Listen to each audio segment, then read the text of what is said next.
C'est dans le cadre du superbe château des Ducs de Joyeuse de Couiza, partenaire du Festival du film insolite de Rennes-le-Château, que nous avons rencontré Serge Corbert, venu y présenter le premier long-métrage qui a lancé sa carrière, Le 17e ciel.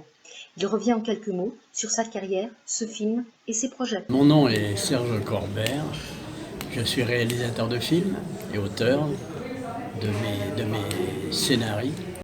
Ma carrière, elle, est bien pleine parce que j'ai fait beaucoup de films, très peu de réalisateurs, de metteurs en scène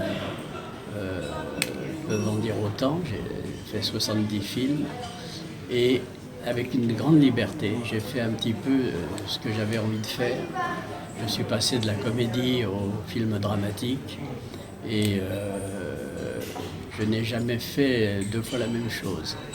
Donc pour moi, ça a été... j'ai traversé cette vie avec un bonheur immense, en travaillant, en écrivant et puis surtout en rencontrant des personnes magnifiques. J'ai présenté c'est pas complètement mon premier film, j'ai fait une bonne dizaine de courts-métrages avant de faire ce premier long-métrage. En fait, c'est mon premier long-métrage et j'ai eu beaucoup de chance que j'ai fait ce film avec Jean-Louis Trintignant et Marie Dubois. C'est un peu un film sur le mensonge. C'est un petit peu les fausses confidences de Marlivaud. C'est deux personnes qui tombent amoureux amoureux de l'un de l'autre et qui se mentent parce qu'ils ont peur.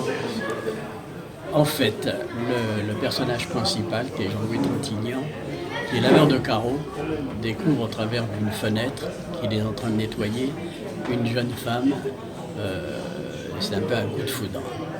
Mais il pense que c'est une grande bourgeoise, alors que en fait, c'est la bonne de la maison. Et pour pouvoir l'aborder, il va falloir qu'il raconte des histoires. C'est-à-dire qu'il se fait passer pour un écrivain, pour un jeune écrivain. Et elle, comme elle est en face d'un jeune écrivain, elle va se faire passer pour la châtelaine de la maison. Voilà, donc cette histoire part sur un mensonge. Il n'arrive plus à se dire la vérité. D'accord. Jusqu'au jour où il y a un petit drame, et là ils apprennent vraiment ce qu'ils sont, et ils vont tout de même s'aimer.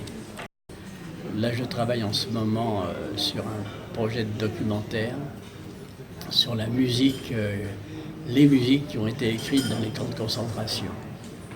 Très intéressant. J'ai 4000 partitions, et voilà, je travaille sur ce thème-là, et je vais parler d'une dizaine de grands musiciens morts en camp de concentration.